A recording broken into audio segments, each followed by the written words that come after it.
Hello and welcome to the Real One Take Livecast. I'm Jax and I am joined here by Gavin from Old Haunts Clothing. Welcome back to the show.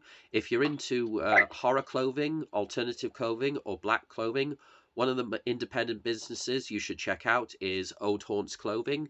Also with merch, if you want to check out my merch that I've got my logos on or collaborated with my designer Demongo T, please check out on the bio Attic T-shirts or TeePublic. So yeah, that's Old Haunts, Attic T-shirts, and TeePublics. Check them out. And if anyone interested into my photography, please check out Misfit Multi Photography. Anyways, here you are, Gavin. How are you doing? I'm doing good, thank you. How are you? Very well, thank you. I mean, it's been a very interesting October. It has. It's been fun though. I've enjoyed it. Have you? Yeah, I have. I've my cinema or one of my cinemas have been showing a lot of classic horror movies, so that's been pretty good. Brilliant. That's pretty cool. Yeah. What did you do for Halloween? Well, there was a surprise screening of a double bill on one of the cinemas, and not even the staff could tell you what the horror movies are. All they could say was they were two classics, and it was a double bill. Like even if you put a gun to their head, they couldn't tell you. Did you try? Did you try that method? No, I wanted to be surprised, and I was just going in my head, "Don't be crap, don't be crap." But lucky enough, it was The Evil Dead. Okay. Love that one, and The Shining. Oh, that's my favourite movie. That's my favourite book. My favourite movie. I actually have red rum tattooed on my knuckles. Nice. Play with us, So Danny. pretty much, yeah. Love The Yeah. Shining. Do you know? Stephen King hated The Shining. Yeah, he He did. hated the movie Well, that's Kubrick because for you. I think it was good. And then the 237's not the right room number that's in the book, and they left out the part. Spoiler alert for anyone that fucking was going to read the book. They left out the part about the hedge animals. Yeah. And so for anyone that hasn't read the book, Jack goes into like a fucking catacomb and he's running about. And he thinks that these massive big hedge animals that are in the overlooked gardens, and to make it look, I don't know, fucking extravagant or fancy or whatever, he thinks they're chasing him and they think he's out to get them. And they left that out of the movie, and I think that was a fucking fantastic bit. I thought, fuck you, Kubrick. Yeah. Do you know, I worked for a company, and there was a girl who was part of the social media team. Do you know Stanley Kubrick babysat her one night? I know. So it was something like his wife was her babysitter, but she was pre-engaged, so he came over and babysat her for the night. Did he ask her to go to bed and then do it again over 37 times? I don't know, but it's certainly a claim to fame, isn't it? Like, Stanley Kubrick, and you know, he was writing screenplays downstairs when I was brushing my teeth. I fuck up. Do you know what I mean? All that kind of stuff. But yeah, that's the cool one. Yeah, The Shining. Shining's a massive favourite movie of mine. So much so that we released 2 Shining t-shirts in this kind of Halloween fucking. I've turned my computer on, right, and I'm looking at a thing, and I've just wanted to read out Jeremy Hunt, but I don't need to. Fuck. Aye, so we released two t-shirts, the Dull Boy t-shirt, and later on in the month we released the Red Rum t-shirt. Yes. Pure and simple, just a kind of Red Rum one, which is the Dull Boy is one of my favourite one, alongside the Red Rum one. But yeah, we horrors are all over the place in this house, and it's quite a fun fact. Not a fun fact, but it's what everyone uses for Halloween decoration, we use for interior design. Me too. I've got a few. I mean, I like the jack-o'-lanterns, and I've got a few, not real ones, but you know, like model ones around the house. I mean, I've got a jack-o'-lantern. I've got 2 jack-o'-lanterns tattooed on me. I love Halloween. I've got monster posters and monster figures. So yeah, I've pretty much got, and I've got a Evil Dead shrine. Brilliant. absolutely I say brilliant. shrine. We It's just a small figure display of Evil Dead stuff. like one of those scenario things. No, no, You know, no. like it's like Like a wee. a few ashes. A few ashes, Oh, you including created badass. the shrine, right? Okay. Yeah, you know, a few ashes, a few like Perfect. posters and everything. But you know, the Evil Dead series is my favorite horror series of all time. So, you know, little shrine there. See, we regularly like our wee kind of group. We regularly debate what is the best, right? And Fraggle, she's always adamant that it's Freddy, right? And that's where the kind of Freddy idea came for the first T-shirt, which was designed by Carnage RM, which is a mate of mine. He really wanted a Freddy T-shirt. I said, "Well, you fucking design it then, right? You fucking do it."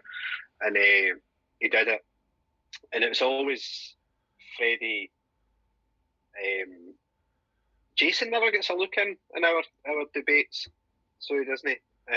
So always Freddy, Michael, sometimes Ghostface, Hellraiser never gets a look in. Evil Dead never gets a look in, and all this kind of stuff. So it's quite interesting to see like the people's perception on it, and certainly something I thought about when we were coming up with the ideas for the October launch, which I managed to actually release on the 1st of October and never fucking spunked my load when I had finished them in November. So that was a big plus. And I can't remember. Aye, so we regularly have like debates on what one's the best and who's the best and all this kind of stuff and who'd batter who and all this pish. And then the only crossover movie really is Freddy versus Jason, but it's a bit shit. I wouldn't have done that one. I didn't like it, but No. I'm not a massive Nightmare on Elm Street fan. I like it. Don't get me wrong. I do like it. I hate the new one where they made him out to be a pedo. That was fucking weird. I like Michael. I like Halloween, and I do like Friday the 13th. And Scream. I don't really get Scream. It's just kids running about with their flip phones and all that kind of stuff. But a lot of people really loved the Scream one. That's why we released the Scream one, because everyone was messaging me and saying, "Are you doing a Ghostface one? Are you doing a Ghostface one?" And I was like, I wasn't going to, but maybe I should. Well, so we did one. I mean, go with the Scream movies recently out, and you know, kind of bringing in a new audience as well, so they can go back and watch it. I think, you know, for audience perspective, yeah. But back to Freddy versus Jason. Personally, I would have done Jason versus Michael Myers, because them two are more similar connectivity, and the title would have been better. Like, obviously, they both mother issues. They kill. One kills kids, the other kills kids. They both got bladed weapons. They're both wearing boiler suits. They're both wearing masks. Yeah. They both don't talk. You know, I think, and think of the title. Friday. Right, let's hear it. Friday the 31st, Halloween. So what? Jason's got dyslexia. we discussed this, right? And if this is a disclaimer, right? This is an Old Haunts Clothing fucking branded script. Netflix, get the fuck off of here. This is mine, right? That Laurie, right? You know Laurie. What's her chops? Jamie Lee Curtis. That's the one. Thank you very much. Goes to a cabin in the woods, right? She goes to a cabin in the woods to get away from the recent fuckery that's been happening on in Haddonfield, and it's Friday the 13th of fucking October, right? Which it was this year, by the way. And then stuff starts to go wrong, and it starts to get close to Halloween, and she thinks it's Michael, but it's not. It's Jason, and then they meet and they kiss. No, they meet, and then there's your crossover movie. Yeah. Yeah. It would be interesting. I think that's why it would be. I mean, I never got the concept of Jason versus Freddy. I mean, Freddy has supernatural skills, so he's kind of got the extra edge and everything. I mean, Jason, I mean, he's hard to kill, but you know, he doesn't kill you in your dreams or anything. If you're there, he's just gonna kill you and everything. I think, you know, at least with Michael, you know, he's hard to kill as well. I just thought them two should have had the movie together, and Friday the 13th and Halloween were kind of the first. Well, not the first, the second and thirds to continue on the slasher series. Obviously, when it comes to slasher films, there's a lot before that, but iconically, and I don't think even though it does get a lot of credit, I still find it very underrated when it comes to horror clothing, or when people do pictures of slasher killers or things. They leave out Leatherface. Yeah, I'll say it's probably because he's fucking hard to draw. I'll say it's probably because he's very hard to draw. That's an actual valid point. Like, what happened to Leatherface and Thomas Hewitt? I think his real name is. It's like, why is he been left out? I'd need to fucking bring that up with a wee group, by the way, about this Leatherface, because I don't think it's been as successful. I mean, obviously Halloween, there's 500 movies now, and with various rappers and stuff. But and then Texas Chainsaw Massacre was before Halloween. Yeah, 1974. I was thinking about watching that one that Netflix made recently. I watched it already, the Texas Chainsaw Massacre, and then I was thinking, no, I'm not going to put myself through it again because it was pretty fucking garbage. But the remake that was released in about, I think it was like 2005. That one that was remade, I think that one was one of the best. And I'm including the originals with this one. I think it was very well done, and I enjoyed that. I remember, what was it? I finished work. I was 16, and I walked down to Asda. I bought a half bottle of Jack Daniels in that DVD, and I went up the road, watched it, and tanned the bottle. That was a highlight of my fucking Thursday night or something like that. But yeah, Leatherface, he does. I feel as if I've missed a trick now, but with Leatherface.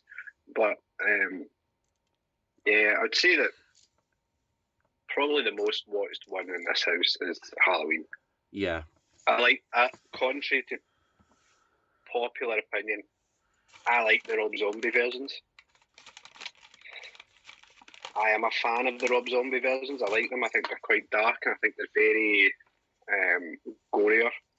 Not gorier, but the gore has a bit more of a kind of emotion attached to it. Like when you see someone's face getting stamped in a normal movie, listen to this, a fucking face stamped in, it's not fucking normal at all. But when you see a killing, and certainly in the originals, the cinematic play wasn't as advanced as it was now. But there's something about it in the Rob Zombie film where you think it's more, I don't know, human. It's more, I don't know, I find it more plausible, if you will. And I think I quite like them. And a lot of people give me shit for that, but I don't give a fuck. That's fair. Yeah. I mean, it's quite good. Continuing on from The Shining, you've also got some other Stephen King stuff. You've got some It merch as well. Yeah. So Pennywise and It, one of my kind of all-time favourites. I don't like fucking what's his face, Tim Curry, right? I don't like Tim Curry. I've never seen that Rocky Horror Picture thing. I'm not a fan. I do know he was Davy Jones in The Muppets, right? That's who he was. But him and no, it was Long John Silver. Aye, that one, right? That's the one. But him as Pennywise in the original, it was fantastic. And then I like the remakes. I think the first one, okay. The second one, it moves further into supernatural style with all the shit floating in the air and all this kind of stuff. And I've not read the book, so I don't know if that actually happens. I think, is it Bill Sells, Skarsgård? Skarsgård. I think he did. Yeah, I think he did a fantastic job, and I really liked it. And the red balloon's an iconic thing. There's a light in my bedroom, just a wee balloon. Oh, we have one as well. Not in our bedroom, but cool, isn't it? Yeah. I think. But with Curry's version of Pennywise, I mean, the makeup and the look is scary, but obviously he had multiple balloons. I mean, the idea for Curry's Pennywise was to just look terrifying, and now when they did the remake, or, is it a remake? Because the original was a mini series, so, Yeah. but in you know, the new films and everything, obviously they had to make their Pennywise look a bit more terrifying, but also for iconography and as a merchandiser, you can understand this. Like having multiple coloured red balloons wouldn't have worked. Just having the one red balloon and having this more Harley Quinn-esque sort of clown look. Yeah, it's probably a mark of how back when that was released, that was scary. I mean, if you watch the original Exorcist when it was released, I don't know when that was released, but it early was 90s. fucking a long time ago. The first Exorcist. Oh, Exorcist. Sorry, Yeah, I've moved on. You need to know this. This doesn't work well, so I move on to different fucking topics. Right. So the first Exorcist, when they released it, it was deemed too scary for general release, and they banned it in so many countries and all this kind of shit. That was scary back then. You watch The Exorcist today with some 18-year-olds and go, ha, sound, mate, that's fucking magic. It's the same with the original. At the time, that was scary. So I think what they do with the remakes is they amplify it and they Hollywood it up so that it has the skills to attract the younger audience and keep their attention for longer. If anything, what they're doing is they're making scary fucking Marvel movies. Do you know what I mean? Like, yeah. Overly CGI'd, overly played on, fast-paced, something's happening. There's no real suspense and no psychological play anymore because people don't pay a fucking attention. I mean, I get it. And I think the remake ones, or the one that the first one certainly worked. The second one, I thought, all right, okay, sound. That's the kids for Stranger Things or whatever it is. I don't know. I didn't pay attention, but the balloon is an iconic thing. The same with Michael's mask, Freddy's jumper. We'll go with Leatherface's chainsaw. Billy and his wee bike. Do you know what I mean? It is an iconic thing. Yeah. I mean, it has to have, like, you need to have an iconic, horrific image. If it's not the character itself, you need to have an object associated. So, like you said, whether it's an object or a weapon, and, since Pennywise doesn't use weapons, he's got the balloon as his object. It's like, the box for Hellraiser. I mean, that's used for iconography. Or in Evil Dead, it's the book, So, like I said, if it's not, it could either be a weapon or object. But like, if you ever saw a picture of Holofash and you guess the movie, and you saw the red balloon, you'd be like, it. It's it. Do you know what I mean? It's that's it. In an essence, it's branding, right? That's what it is. When you see the fucking yellow M, what do you think of? A fast food chain that sells shit burgers, right? What the fuck is that? It's a branding thing. It's an assigned item to that character, and the way we could have done it, and it was all the faces and all the movie titles and all that kind of stuff. But to me, it seemed like something you would buy off of Temu or Wish.com. If you typed in horror film T-shirt, you would get the front of the DVD on the T-shirt, and that would be it. Yeah. What we try to do is a subtle thing, the balloon. The Freddy one is just straight up Freddy, and the slash marks in the back. It's subtle, but that one not subtle. The X, with a dull boy, all work and no play makes Jack a dull boy, written in the inside of it. Yeah. It was just subtle kind of nods to the movies that I like, basically. Because as with anything in this fucking absolute monstrosity of a brand, I do what I want. So, and then of course the Scream one was peer pressure. People wanted the Ghostface one, so I thought I would put a wee spin on it and say straight to voicemail. and the red drum one was essentially for me, so that I could just have one for myself, and then see if anyone else wanted them. But it was the way I think we approached it was subtle, but it was enough for someone who knows they know. Do you know what I mean? Yeah. It's like the secret password. Yeah. You know, the secret door to the fucking Narnia. I don't know. But that was the kind of aim of it. And the Big Mick, which was released previously anyway, it was released about a year ago. No, it was a year ago. I don't know. It was released earlier anyway. That one and the Freddy one are straight up, here you are, here's your characters, this is what we've done, Old Haunts have done it. And then slowly but surely it kind of drifts into, unless you know, you know.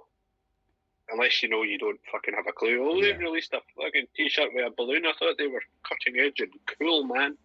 But we are if you know your Stephen King. We never did one with Shawshank. That would have been funny. A fucking best horror writer in the world, and we release a t-shirt that's fucking Andy Dufresne.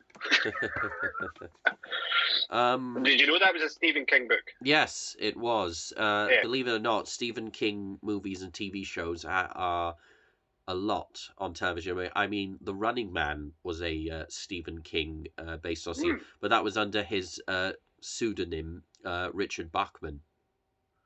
Oh, really? Yeah. Do you know he was in Sons of Anarchy? Yeah, and he played a character called Bachman. Did he? Yeah, his character was called cool. Bachman, I never knew that. which is his. So when he his son's a writer, except his son is called Joe Hill. It'd be kind of funny if he was called Joe King, though. Do you think he's called Joe King in real life? I think so, yeah. I mean, by legality, yeah. So he probably's got his mother's maiden name, I think, because Stephen's wife, Tabitha, I think she was Tabitha Hill before she became Tabitha King. That's pretty shit, isn't it? When your parent names you Joe King. Yeah. When they could have named you fucking Fred or anything like that, but they named you Joe. Well, Stephen's got a sense of humour, so. He certainly does. Yeah. Maybe a bit twisted. But... Another. Yeah, I'm just gonna have a wee drink, Jim Beam. I'm listening.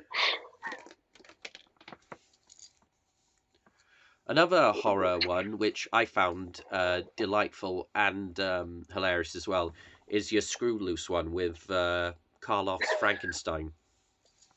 Yeah, the Boris Karloff Frankenstein. Yeah, a lot of the kind of things we do have a Scottish edge to it. I'm sure it translates that if you've got a screw loose, you'll know all there.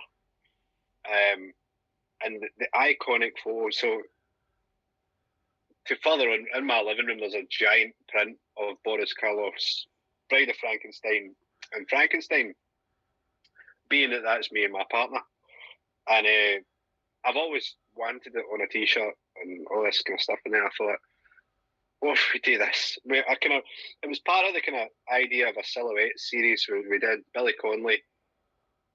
I was going to do a Charles Manson one, Mia Wallace one, and Frankenstein. I just never get round to doing it because I've seen something shiny and I had under the bed. You know what I mean?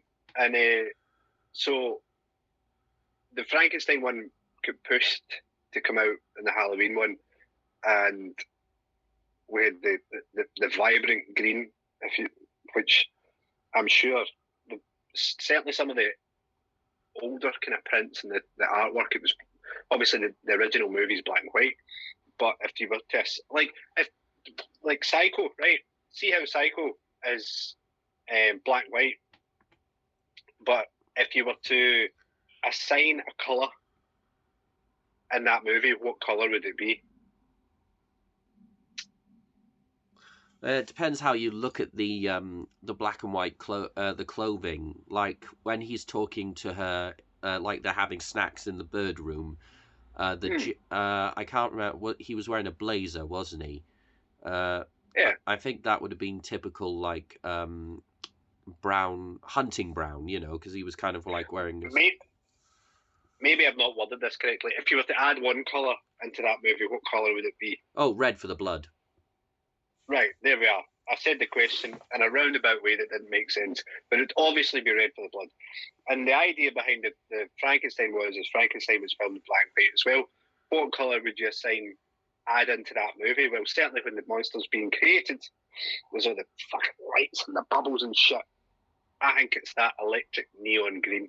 So that's why we did it in the electric neon green and added a wee twist to it, like, you've nearly made a person, but he's got a fucking screw loose kind of thing. And he's just walking about throwing me lasses into rivers and stuff. So Yeah. that was the kind of idea behind that one. I like that one. We might do that, but with different colours. I mean, a lot of people ask for different colours and all this kind of stuff, and they think variants and all this kind of shit. And it's not as easy just to go, there you are, that here it is in a different colour. But I might try it eventually, probably about next yearish. We might release something else. Nice. Along the same lines. Little known horror fact. When you see people dress up or get paintings or drawings of the Bride of Frankenstein, they think the hair is black. It actually wasn't. It was Elsa Lancaster's natural red hair. It's just she was ginger. Right, the black and white shots were just, made that hair look dark. But, in real life, it's actually, so when people are dressing up as the bride and they go for the black hair and everything, but really it's actually red. Yeah. With the streaks. I didn't know that. I knew she was ginger. I didn't know that it wasn't actually like dyed black or made black for the production or anything like that. But I knew that the actress herself, she's a ginger. So she was. But yeah, it's quite good. We had Halloween here, and I had there was a wee boy dressed as Pennywise came to the door. Which that version? Was quite cool. I was like, it was the new version. Oh, it was the new version with the frilly shit and all that kind of stuff, which was quite cool. Because everything else was just fucking stuff I didn't recognise. And then there was Kylo Ren. Kylo Ren came here, and I battered him with my fucking Qui-Gon Jinn lightsaber. So yeah, a 35-year-old man dressed I was in a skeleton morph suit fighting an 8-year-old dressed like Kylo Ren in my front garden. I don't know whether I should admit that. The police might be at the door, but that's what was happening. Yeah, I like the Frankenstein one. I always forget about the things we released, and I always kind of I'm always unsure of what I've done and what I've to advertise next and what I'm trying to kind of go on with and all that kind of stuff. And the Frankenstein one, the bright green, it certainly kicks out because the rest of them are all kind of red, orange, black and all that kind of stuff. And the bright green was certainly something different. And it did pretty well. So it did pretty well. Yeah. I mean, I like it. What new stuff have you got upcoming, or what can you talk about? I don't know, fucking can I tell you that? Well, here's a warning. You're such a Scotsman. All that. I fucking am. It's a Thursday night. It's 7:45, and I'm drinking whiskey. This is your pre-warning. Everything's disappearing tomorrow. All the Halloween stuff is gone. It's going away. So if anyone wants to get it, they get it. Better get it quick. That's if you put out the video tonight. If you put it out tomorrow, then you've just fucked me over. But we have 4 or 5 new items that are going to be released probably middle of this month. We generally, the first year of our operations, we did bundles for Christmas. Now, it's shite talking about Christmas because it's only the 9th of November. However, it is an infectious disease that no one can shake. Not even a dose of paracetamol or penicillin. But we don't do anything for Christmas because I don't like Christmas, right? And as I previously said, we do what we want. What we'll be doing is we'll be releasing 4 or 5 products in the next couple of weeks, which are more along the similar style of our own stuff, not as cartoony and pop culture related. That's as much as I'm going to say. I might do 2 things that could be allocated to Christmas ideas, but in the month of December and the tail end of November, we'll be releasing nothing. And what we will do is the same thing as what we did last year. We tried to raise money for the Toy Appeal through a Just Giving page, and this year we're going to try and raise, if not as much, but more for Reach Charity, which is a limb and difference charity that gives little kids and all that kind of stuff prosthetic limbs and things for those that have done with that. So that's what's coming up. Nice one. For the rest of the year, I tend to not release anything because you can use that money for your loved ones, your friends, and buy them a gift. If you want to buy our stuff, fine, there's stuff there, but I'm not going to be saying buy my stuff all through December. I think there's enough people doing that. There's enough fucking money hungry, greedy bastards out there.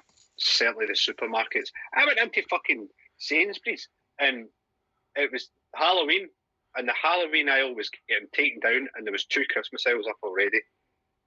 It's just fucking naked consumerism, and I don't want to be a part of it. So during December, we're not asking for it. We're not punting any shit. I'm not advertising any shit. I'll post stuff of products we already have. I'm not going to be bringing out new stuff to get people to spend their money with us. Spend it however you want. If you can, I'd prefer it if they donated to the charitable cause that we've chosen this year. And I think that's... I'm trying to get other brands involved, and I'm trying to get other people involved so that we can all tag team it. Because last year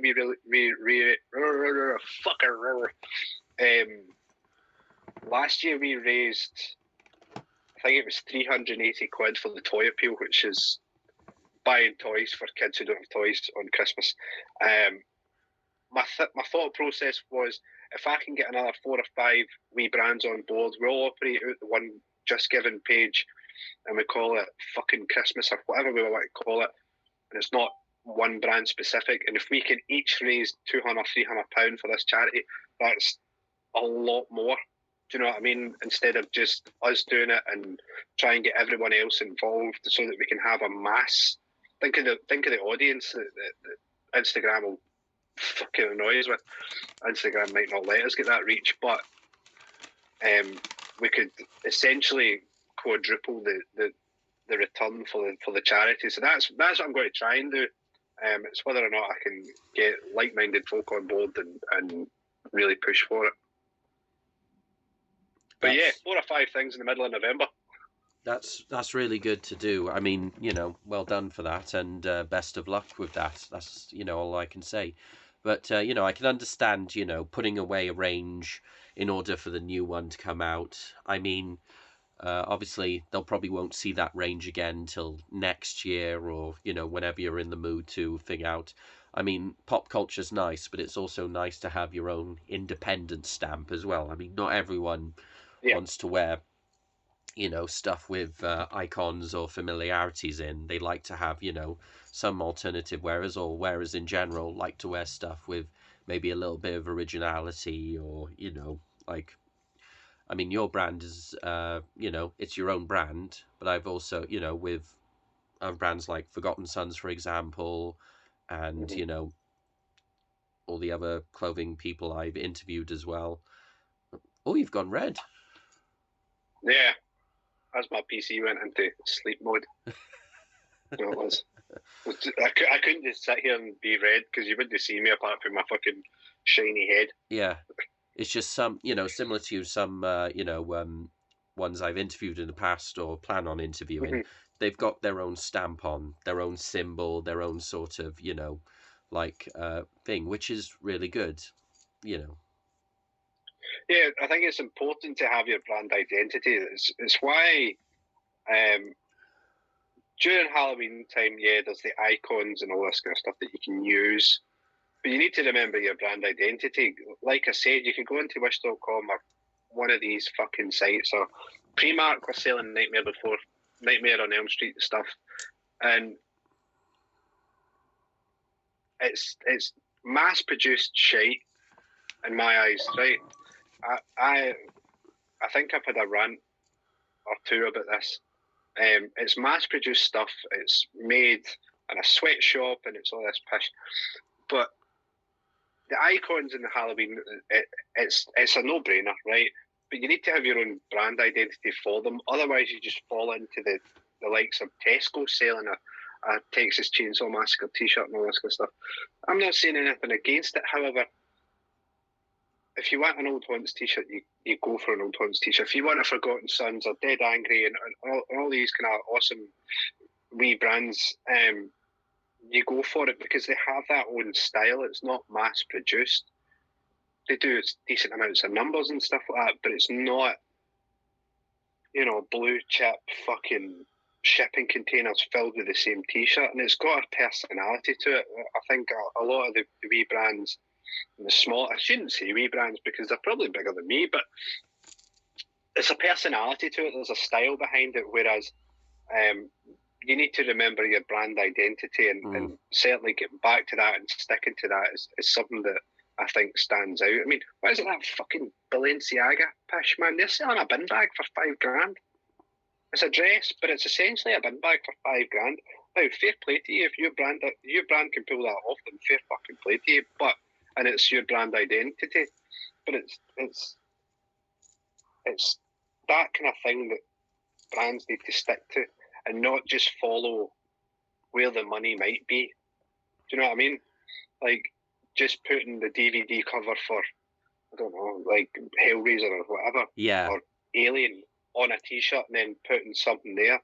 You need to have your own personal touch to it and not follow the money and stick to your brand identity, your brand morals, and have that message. And I think, I know I'm very fucking stubborn with it, and hopefully the other wee brands stay the same as well, which is good. Yeah. I rant some amount of shade, don't I? Well, it's who you are, and, I mean, at the end of the day, at least you're being yourself. You're not being some, poser or anything, and that's the one thing I like about my shows. None of my guests have ever been posers or fakes or BSs. They say what they say, they do what they do, and they put their fucking heart and soul into it. And you being a very proud, of your work, but also a very outspoken Scotsman, love you, be who you are. I am very outspoken and it gets me into fucking trouble. That's the problem. Yeah, I can be one of those posers. Right, hold on. What do we do? How do we do this? Where do we? This is how they. Yeah, man, vibes and all that. Oh, fuck up. Do you know what I mean? That's the behaviour I don't like. All of this kind of two-faced bullshit that people fucking message you and say, "Oh, really love your stuff. Send me 15 T-shirts." And I'm like, well, you don't even follow us, so no. Do you know what I mean? Like, there's no fucking time in the day that I'm going to waste by being false, fake, and all that kind of stuff. And I fully accept that other people are the same and blunt to the point, and that's just the way it is. And that's the way we operate it. The fucking tagline for the clothing company: we make clothing we like. That's it. Do you know what I mean? We're Old Haunts, we do what we want. Yep. That's it. That's the tagline, because otherwise, who's it for? Do you know what I mean? And that was, as we talked about it in the first podcast, I made it because I wanted clothes to wear. I wanted clothes I like. So that's the way it's going to continue. And for those out there, apart from Instagram, where can they, and the main website, where else can they find your clothes for those who aren't on Instagram? Well, we have the main website. If you're not on Instagram, we have Threads. We have a Threads page. We are predominantly based on Instagram, and most of the stuff's on there. We do have a Facebook, a TikTok, a Threads page. We don't twit or X or whatever the fuck it's called now. I've never got into that, and I've never enjoyed it. I've always found that Twitter has been a thing for like rich people voicing their opinions that they're rich. Do you know what I mean? I don't get it. Twitter. We don't have a Twitter, right? We've got Threads, TikTok, Facebook, and yeah, that's it. We do have a Twitch channel, but I don't really do very much on it. We have sponsored Twitch streamers that you'll find, you'll find them on the website, and you'll see them on our Instagram, and they kind of do our kind of stuff. But we do have a Twitch channel, but we don't really stream on it. I don't have time to stream on it. Basically, it's what. And then we have a YouTube page as well. But once again, done nothing with it. That's fair. And we have started the podcast as well. So we've got something on Spotify. But it's essentially just me talking shit for 40 minutes. Oh, can I come on? But you sure can. If you want to come on, that's absolutely fine. I'll interview you about you interviewing people. Yeah, I'll do that. I mean, here's an answer for you. Well, I invite people and I talk to them. Oh no, I'll write out. We'll arrange it, right? We'll arrange it. It's audio only. I don't do video. Oh, that's fine. Much. That's this fine. That's fine. I can do it in my pajamas then. Well, all the rest of my pajamas. Yeah. We'll sort something out, and I'll interview you this time. Yeah. And beware, the questions are fucking tough. I'm up for it. I'm up for tough questions. I'm up for it. But I must say, it's been good having you on the show again, Gavin. Very happy Thanks to for having me. have you on in the future, and best of luck with all your plans and what's going to be happening. Thank you very much. I'll see you again.